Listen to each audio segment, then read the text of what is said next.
Hi, we're so glad y'all came to our talk on visual supports for students with autism. And I'm going to say students throughout my presentation, but you know, it's adults, children, whoever. Since I'm a teacher, that's just the term I use the most often. So I'm Nicole Caldwell, and I'm going to be going first. I'll tell you all a little bit about me. I am an autism specialist and a tutor. I mostly work with families in their homes with their kids on academic skills and a variety of subjects. Or also some communication skills or social skills as well. I have a PhD in special education with a focus on autism research. And a lot of my background has been in a little bit of ABA, a little bit of Montessori. I kind of like to pull from a lot of different approaches. And I've been doing this about 14 years, I think. So I love it. I think these kids are the best. You want to introduce yourself now? Yeah. You can do it when you start yours. That's kind of funky. Hi, I'm Cheryl Stewart. I'm a speech language pathologist, and I've been doing this for longer than 14 years. This is my 21st year, and I spent probably 18 of those years in the public schools. I worked for Rockwall ISD and Wiley ISD, and then I worked up in Ohio for a number of years. And now I have my own private practice specializing in augmentative communications and stuttering and social language. And I met Dr. Caldwell. She's going to start her path first. Yeah. Switch up like tag team. Alright, yeah, we can go. Alright, so we're going to start off by giving just kind of a brief definition of what visual supports are. It's a visual item such as pictures or video used to communicate with a person who has challenges with using or understanding language. And I think we kind of highlighted that up there because although that's the definition that this website used, it's really for everyone. Visuals are great for any number of people or reasons. Excuse me, I forgot my water, y'all, so I'm like, some visual examples of visual supports can be videos, photos, drawings, objects, written words, lists, schedules, any number of things. So really what we're looking at with these is we want to be showing, not just telling. So if we're giving instructions, telling someone how to do something, or showing them what we need them to do, we want to make sure we're showing them as well as telling them, or maybe instead of telling them with our words. And that can be through any of these formats up there. We can switch on. So I'm going to give an example of this that I had just the other day. I was scrolling through Instagram and I saw that somebody had posted it was for their students, but it was like a checklist of things you need when you are leaving to go to the grocery store. And I was like, oh man, I need, that, because how many times am I forgetting my, reusable bags or whatever. So I thought we could take a couple minutes and think about where you might use visual supports in your own life. Do you have a schedule or anything that you use like that? So we're just going to take a few minutes to read that over.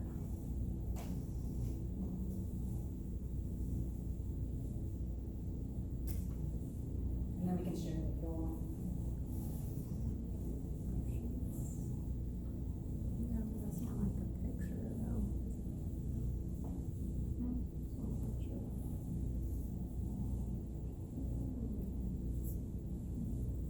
I don't know.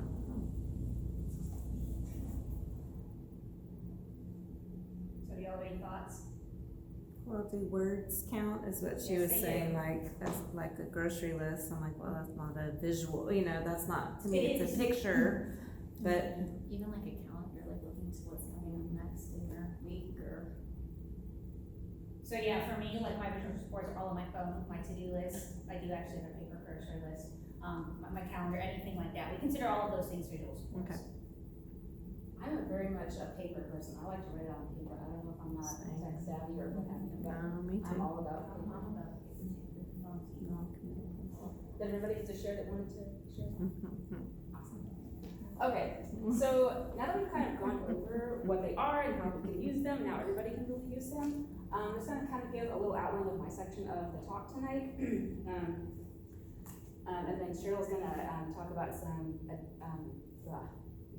I'm going to talk about mostly academics, and then Cheryl's going to take over and talk about communication and give some other tips as well. So in my section, I'm going to be talking about what are visual supports we can use for teaching academic skills, why are these helpful for students with autism, what is the research base for visual supports, and how can we use them. So I really like this quote from Temple Grandin. Are y'all familiar with Temple Grandin? Oh my gosh, she's awesome. So I would say she's probably like considered one of the most famous people who has autism, probably. She's a college professor in animal science, I think at Colorado State University. I may be wrong on that, but I think this is probably one of her books. She's, I think in pictures, words are like a second language to me. So I think that this makes me think of when we're focusing on using visual supports to do that showing, not just telling, we may be better engaging a student's preferred learning style or a way they learn better if we're using those visual teaching approaches that we're going to talk about in just a minute. Okay, so I'm kind of a research nerd, and I use nerd as a positive term. So I have pulled some just little snippets from research here about why visual supports are helpful for kids and teens with autism. So I mean, these first 2 points are probably not new information to everyone, but I think they can speak to the importance of why we use visual supports. So if we know that our students with autism are experiencing challenges with language and language processing, I think it really makes sense to use that visual approach when we're teaching. Sorry, this lock. I guess it locks, didn't know.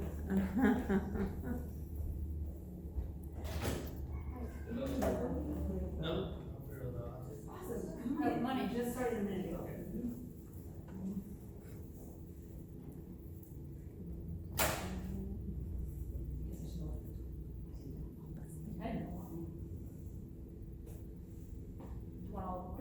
No, just that one's good. So we were talking about the research on why visuals can be helpful for students with autism. So again, this is a reason if their students are processing auditory information not as well, that's another reason we can use visuals. You can go to the next one. But on the flip side, students may process visual information better. So that can be a strength for them, and we want to play into that by using visual supports.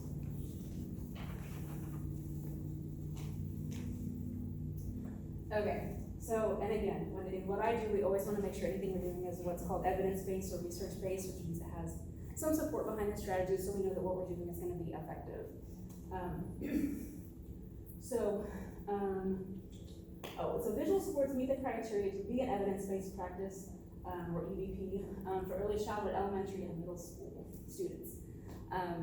This is what one of the research reports I read said, but I mean, frankly, I think that it's good for adults as well, or anyone, really. We talked about it really for everyone, and I think they're probably just as effective for other age groups. Maybe not the really, really young kids, but definitely I think older individuals as well.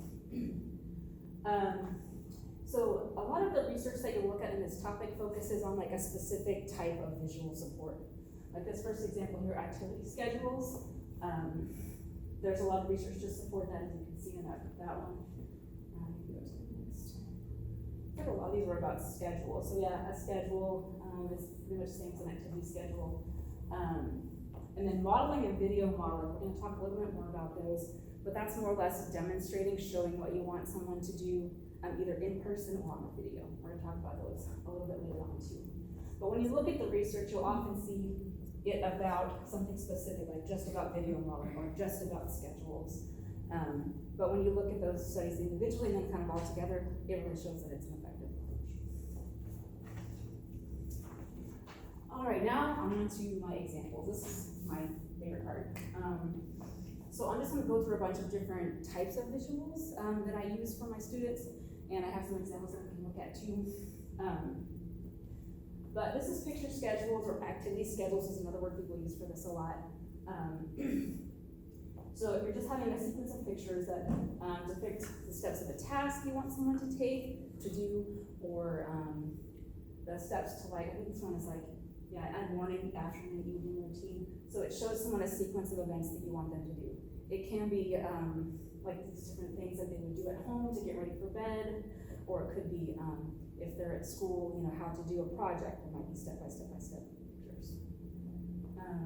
They can be photos or drawings, and that's just what we already talked about. It's good for routines, school schedules, and yeah, the sequence, that was what I was talking about with like the sequence of steps of a project. It can be good for things like that. Okay, and And this one I have kind of one of my samples of. This is a first then chart. This is a really good way to start introducing a schedule because it's very simple, it has just the 2 steps. And what you would usually do is, like, if y'all can see it on this one, I have, like, you put just a couple of pictures on it. Like, this one will be like, first we do art, then we do playing Legos. So you'll just have 2 pictures on it. And this is kind of my recommendation for, like, how to introduce that. So when you're first teaching a child to use a schedule like this, you kind of want it to be a fun learning thing for them. So that's why I call it like stage 1, having 2 preferred activities on the schedule. So like if the student really likes playing blocks and then watching videos, you would say, hey, check out this schedule. We're gonna play some blocks, now we need to watch videos. How cool is this, you know? And so then they get used to using the schedule with some fun activities. And then maybe once they're used to the schedule, then I can start using it to like get some stuff I want to get done too with them. And so I might put something really simple as the first item on the schedule when we're first learning to use it. Like I put this picture with the puzzle with just like 1 piece left, just to show like something simple and fast that they can get done kind of quickly. And then they know they get to move on to the fun activity, whatever is fun for them. And once they're kind of doing that, I'm not a big fan of worksheets overall, but I have a worksheet picture there. I use them sometimes. But once they've kind of gotten used to how this works, it's like, okay, I do the work and then I get to play, or whatever it is. You can kind of start using it in that way. And then, you know, once they've gotten like the 2 steps down, you can kind of expand out and use it for,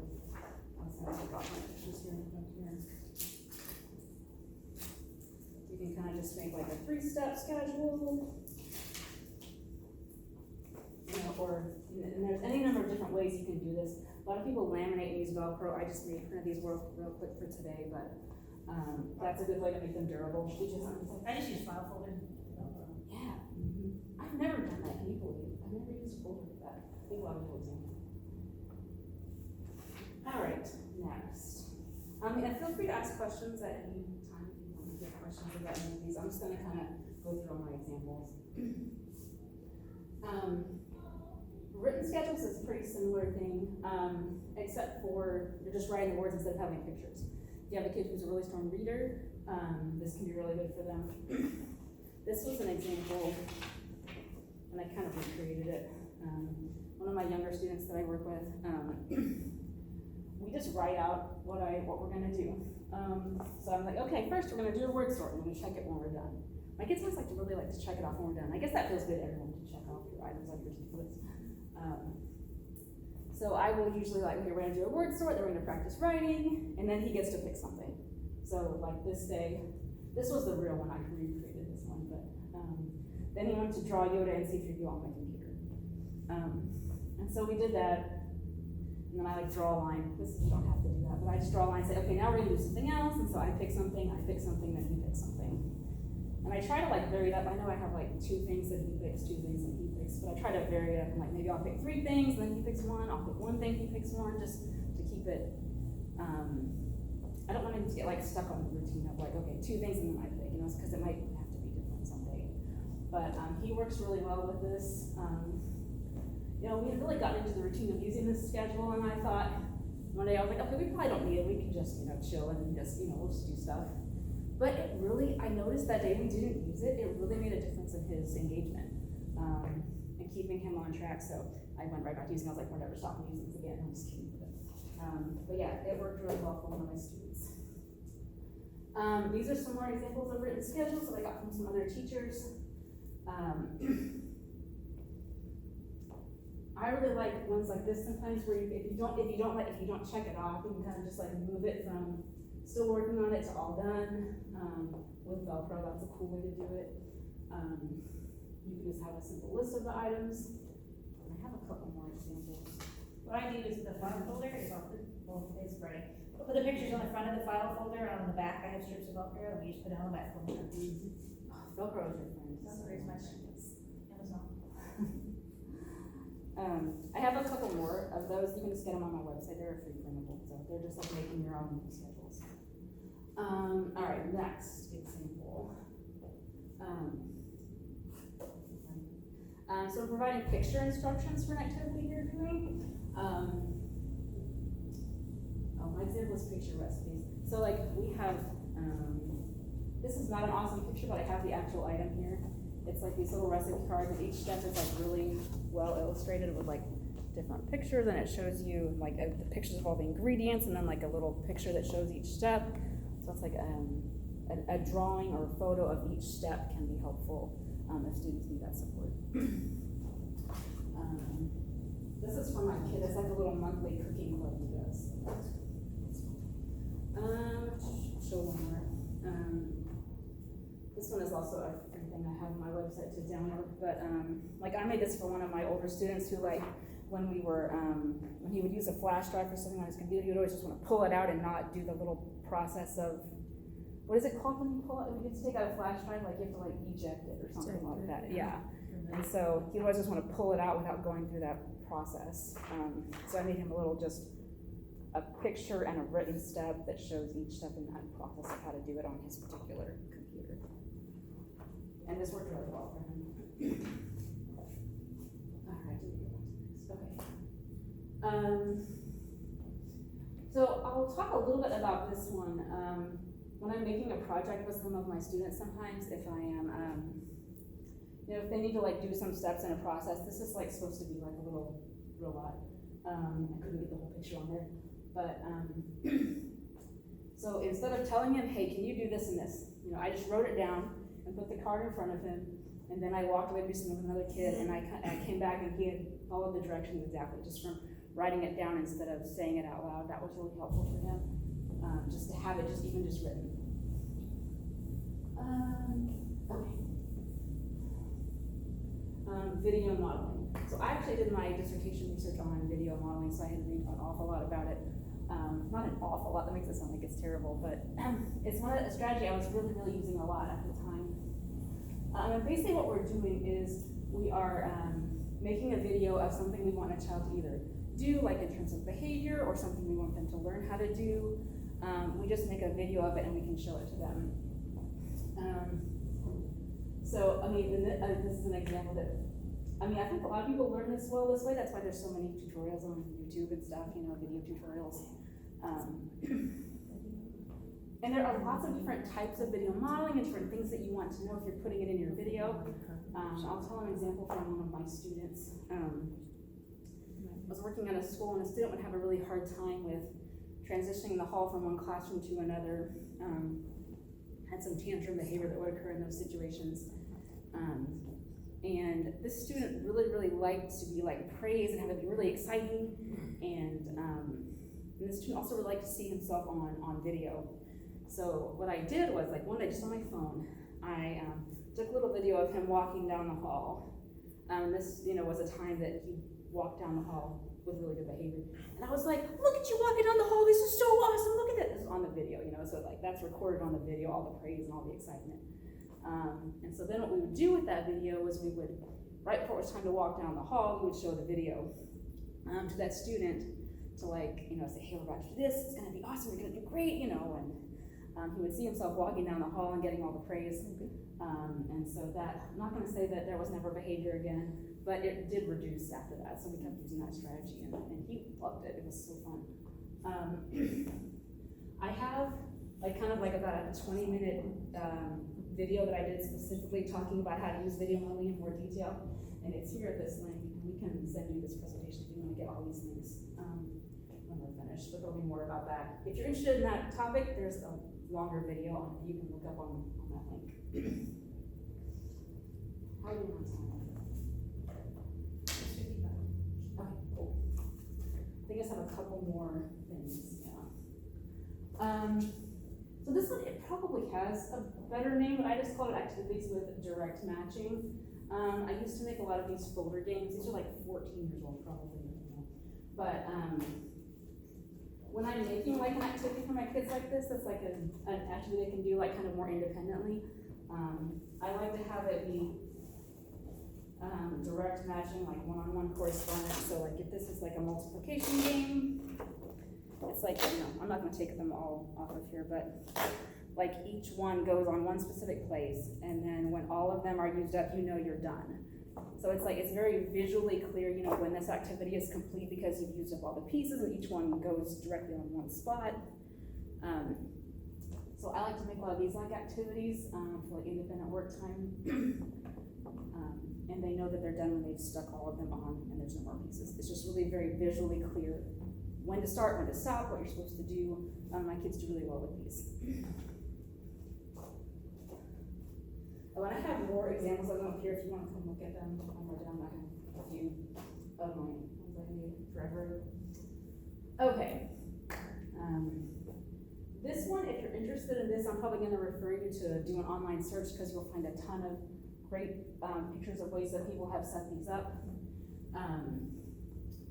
So what this is going to be is like if you have like a student that has a like you have a little work area that's like your independent work area, and you can use that at home or at school. And so what you'll do is you'll set it up so the student knows exactly what to do. So like you'll see that the drawers there are 1, 2, 3. So he or she has 3 tasks to do here. And you'll work with them to kind of know, okay, first you do one, and then you'll do that task that's in that drawer. And there's usually like over here on this other side, there'll be like some kind of bin or box that's like the all done box. And so they'll take the activity out of drawer 1, and then do it on the desk, and then put it in the all done box. And so it becomes like a little system that they can get used to. And in those drawers, you would put things like that they could independently like these games. It doesn't have to be something like this, but just something you know that they can do independently, but they need a little more practice on. Yeah, so you can put those in those drawers. There doesn't have to be drawers, it can be bins, it can be folders, whatever you will want them to do. And I have on there a note to use prompting and prompt fading at first. And I have a few really good links if you want to learn more about how to do prompting and prompt fading. But that's basically just helping the student learn how to use that system. And then once they know how to use that system, you can put any task in there that they can do independently. And it will give them some time to just work on those tasks. And they'll know what to do. Oh, this is one of my favorites. It's so funny, I always forget like what's next to my presentation. Like, ooh, what's this? These are another one I use a lot, graphic organizers. These are great for a wide variety of subjects. I'm trying to think what I want to say about this. They kind of help students like to organize language and organize their thoughts and organize information. This one here is a story map, and so they can kind of, write out who are the characters, what's the setting of the story, what happens in the story. I have one of those printed here too. These are most of the things I have noticed are free on my website to print and download. But you'll have something like this that they can look at and fill in. And sometimes I have students like instead of writing it, they can draw what the characters look like, or sometimes I write out the characters' names on little strips of paper and they can just glue them on there. You can kind of adapt this really well to a variety of kids. Or teens. This one's just another one. A strategy we use a lot for reading comprehension is making a prediction based on the cover of a book. That's kind of an abstract, concept to do. So I tried to make a little like graphic organizer to break it down. Like what's the title? Who's on the cover? What are they doing? Where is it? To kind of look at different things going on the book cover, and then we can kind of look at all these things, see what they have in common, and kind of use that structure to make a prediction about the book.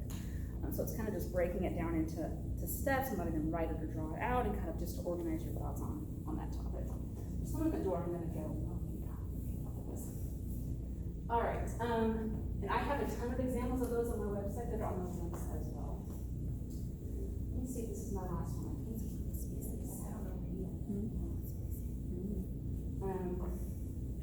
So, do I have one? Probably have another example of this. Oh, I do this on the next slide. Okay. So visual prompts. We talked a little bit earlier about prompting, and there's lots of different types of prompting. But for this one, I just picked out visual prompts. And kind of what you can think about with that is whatever activity you're wanting the student to do, just making it really clear what you're supposed to do. And this one has a lot of prompting. This is a spelling approach that I use a lot.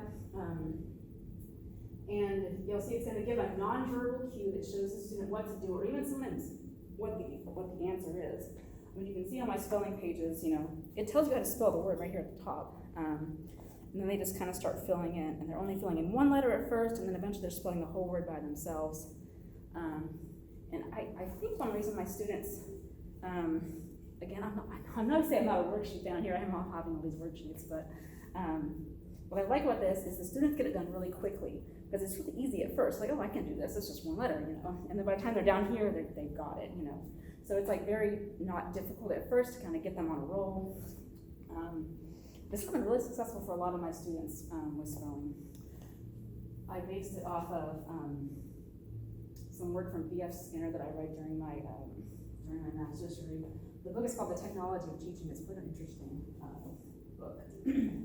Oh, go back to that one, sorry, one more thing. I mentioned prompt fading up here. If you're using any kind of prompt, it is really important to start fading out that prompt.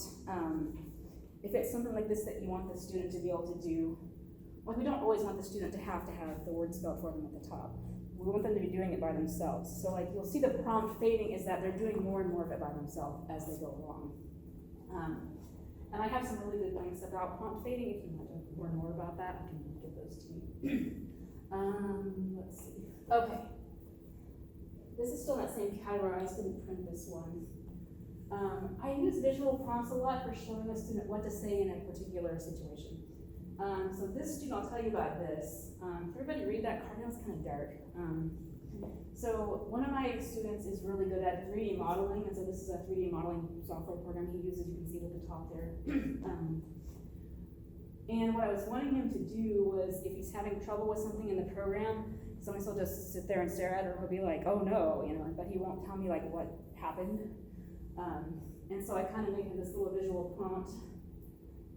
It's this little card, and I sit it by him when he's working. I sit it next to him, and it says, "Can you help me? The problem is blank.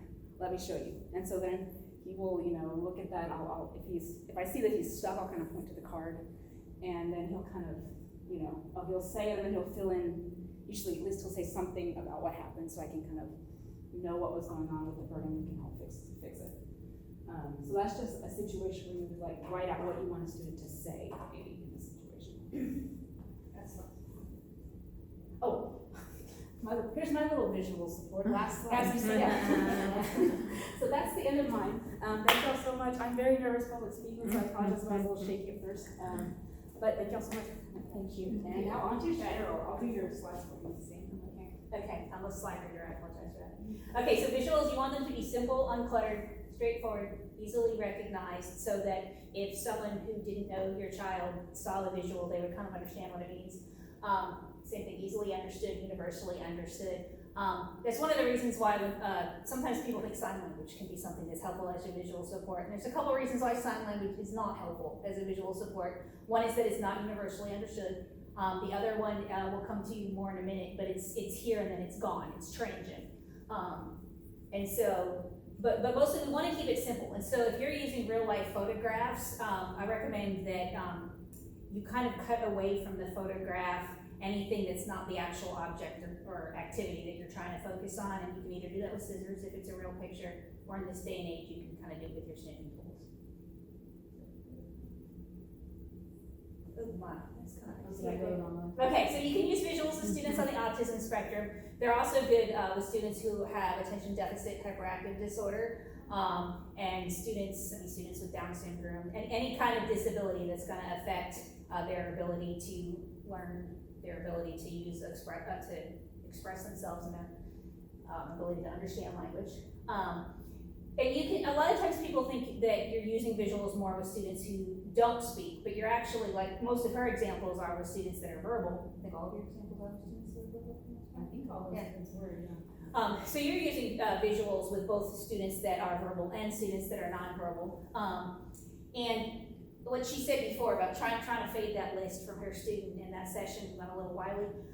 You don't want to fade the visuals as their verbal skills improve or as their academic skills improve, although you might change them. So you might start with pictures for somebody and then move to the written word. But when you start to fade them, it can really affect your learning process. So if you took my to-do list away from me, I would be very unhappy. Because I feel that sense of fulfillment checking it off. So you want to change them, but not necessarily remove them. because oftentimes what you'll find is that when they're gone, some of the difficulties that were there come back. Okay, so when should you use visuals? You should always use visuals, even if you think the students understand everything you say. We're gonna come to that in a minute. So using visuals for receptive language, that's, when I say receptive language, I'm talking about someone's ability to understand what is spoken to them and to get meaning from it. So, and she alluded to this a little bit before with the research. Students with autism spectrum disorders have difficulty with these three things: auditory attention, auditory synthesis, and auditory discrimination. These are also common in people with ADHD. I have ADHD, so I'll live that dream. Okay, and this is a little bit of an example of what happens to spoken language as it's going up through the brain. So just because you hear it and you hear the sounds doesn't mean that your brain is making sense of it. So sometimes all that information is coming in correctly and they don't have a hearing problem, but the brain is not processing all of the different components that they've heard, and so all that goes on. Okay, so auditory attention. People with autism spectrum disorders and also attention deficit hyperactive disorder and some other disabilities, they have trouble maintaining attention to anything, actually. If they're focused on something visually, it might be hard for them to hear. If they're focused on trying to listen, it might be hard for them to see or to feel. So maintaining attention to anything is often difficult, but in particular, auditory information is very difficult to pay attention to. You also have to shift your attention a lot, and then we call it reestablishing attention. So if you're listening to someone say something, and then you feel like you need a piece of gum, so you go to get a piece of gum, then you have to regain that attention to what that person is saying. So shifting attention can be difficult. When information is presented, when I say auditorily, I'm talking about like verbally with speech. Because it's transient, because it's here and then it's gone, that can be difficult when you have trouble paying attention, because if your attention wanders, then you've lost what's been said. It's like here one day and then gone the next. Auditory synthesis is, actually that picture I showed you is mostly what auditory synthesis is. The length of the message has a lot to do with how difficult things are for people with autism spectrum disorders to understand. The longer the verbal message is, the harder it is to understand, because you've got a lot of different components of it. And so, if you have your example, I do not want you to give the dog your hamburger, might be processed as, give the dog your hamburger. They've only heard the second part of it. So when you have longer utterances, actually a lot of the time, they're only hearing the second part of it. And so when you have these negative commands like, don't touch the stove, they might hear touch the stove. And so you're wondering why your child might be doing exactly what you said not to do. It's because they've only processed that second part of the message. My dogs would love a hamburger. Auditory discrimination is being able to understand the verbal spoken language in the presence of any kind of background noise. So if you're in the cafeteria at school, if you're out at a restaurant, if you're at the Texas State Fair, and you've got lots of different sounds going on around you, it can be hard to hear the spoken language there. So people with autism often have trouble with that. So when in doubt, you don't need to talk more, louder, closer, or slower. You just need to use visuals. This person lets us use visuals for free. She's fabulous.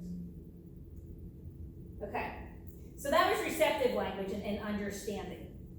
Usually when we think of visuals for communication purposes, we're thinking about using them for expressive language, and oftentimes people think of that for students that are, I'll say, non or low verbal, have less verbal abilities than we might want them to have.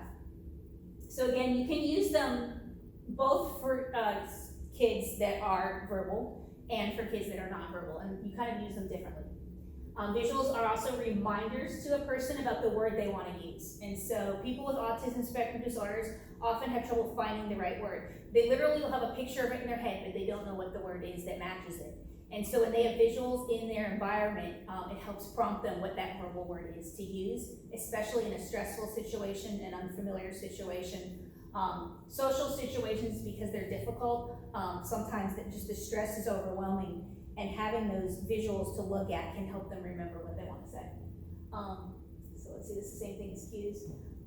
It decreases the cognitive load for verbalization, so it just makes it easier. If they're trying to process a new social skill, if they're trying to process saying something difficult, if they're trying to work on math and math is hard for them, all of that is putting a load on the brain. The visuals help take some of the load of expressing themselves off the brain.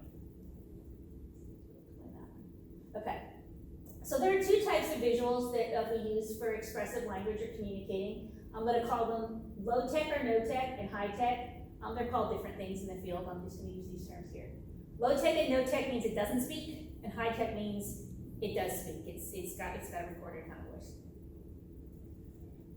So here for low tech visuals, any of the previously mentioned visuals actually can be used for expressive purposes. Simply having to schedule out, the student can verbally list something. When you've got your first end board, they can say, you know, first I'm doing this and then I'm doing that. In particular, our choice type boards and environmental labels can increase the ability to express themselves. So when you had that workstation example she had, a lot of times you'll have labels on the different parts of the task you're going to do. Simply having those labels in the environment can be helpful to help kids express themselves. So some people might have the toilet, might have a picture of a toilet with toilet, and your refrigerator might have a picture of food, things like that. Those would be environmental labels. And I'm going to show you pictures of those. And individuals can use these kind of tools that don't talk by pointing to them when they're available to indicate the word. So if you've got a picture of food on the refrigerator and they point to the picture of food, you know they want something from the refrigerator. Okay, so let's see. So yeah, they can point to the words. Some kids, usually with autism spectrum, you don't have a lot of other things going on, but sometimes people use eye gaze to look at the pictures. And sometimes you might hand the picture to somebody. So if you've got one of her, I don't even need it. One of her visuals and it has a picture of one of the things, you can hand that to somebody. So you could take, say, the picture of the food you want off the refrigerator, and you can hand it to say you want it. Okay, so let's see. So these are two examples of pictures of different kinds of choice boards. The one here, and lots of different pictures of choices just printed out. The one over there on the left is actually it's a PECS book, Picture Exchange Communication System.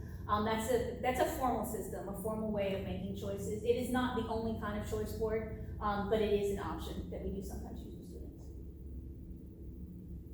Okay, so this is the type of visual that was my preferred way of having low tech communication boards with kids. It's frequently used vocabulary words that are available either in a book or on one page. So common vocabulary words, and it's very important that list include action words. Verbs. Verbs carry a lot of meaning. Nouns it's pretty easy to point to in a room, but verbs are difficult to point to. So I'll show you a picture of that. You want to flip? Yeah. So I literally have this book that I use when I worked in Rockwall ISD. The speech therapists and we kind of incorporated this in a lot of the different classrooms there. They kind of got sized down and smaller, and there's another system they're using there. But these kind of books, see on the left, you have your I, want, go, different kind of verbs like that, and on the right, you have your choices, like frequently used choices. This link right up here is there's a really long thing. It's the Virginia Department of Education. They have a whole training on using this kind of thing, and then the pages are free to print out from there once you sign up.